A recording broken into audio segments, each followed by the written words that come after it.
For the first time in 600 years, the seat of St. Peter is vacant because a living pope has returned to his quiet life, taking off the red shoes and the papal robes.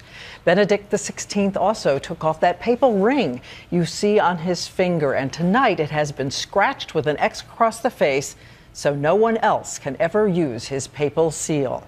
And then he turned and walked back into his new life, his academic life, with his books, his piano, his beloved cats, awaiting him as the bells tolled to mark his final day.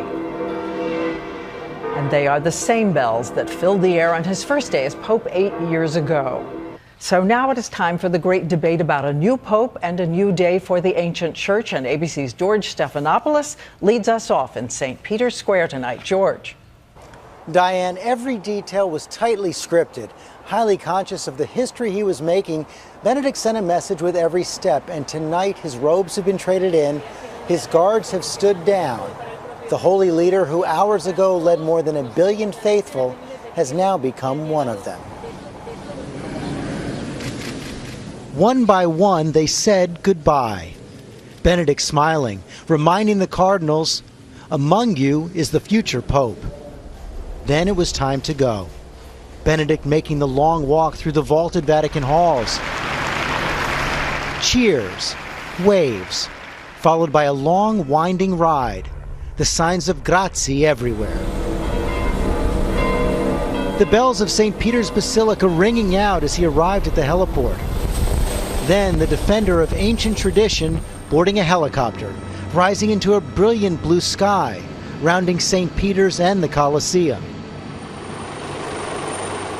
Within minutes, the arrival at Castel Gandolfo, the vacation retreat of popes. Crowds greeting him outside his new temporary home. And then, one last time as Pope, Benedict stood on a balcony. He spoke, Non sono più, saying, I am no longer the pontiff of the Catholic Church. I am simply a pilgrim, beginning the last leg of his pilgrimage on this earth. Padre e Figlio e Spirito Santo. Grazie, buonanotte. Grazie a voi tutti. After blessing the faithful, he disappeared. And hours later, at 8 p.m. local time, those Swiss guards leaving their post, the gates closing. One chapter ends, a new one begins. Benedict told the cardinals today that he will be close to them in prayer as they choose his replacement. And Diane, tonight, this 2,000-year-old church steeped in tradition is improvising its way into a new reality.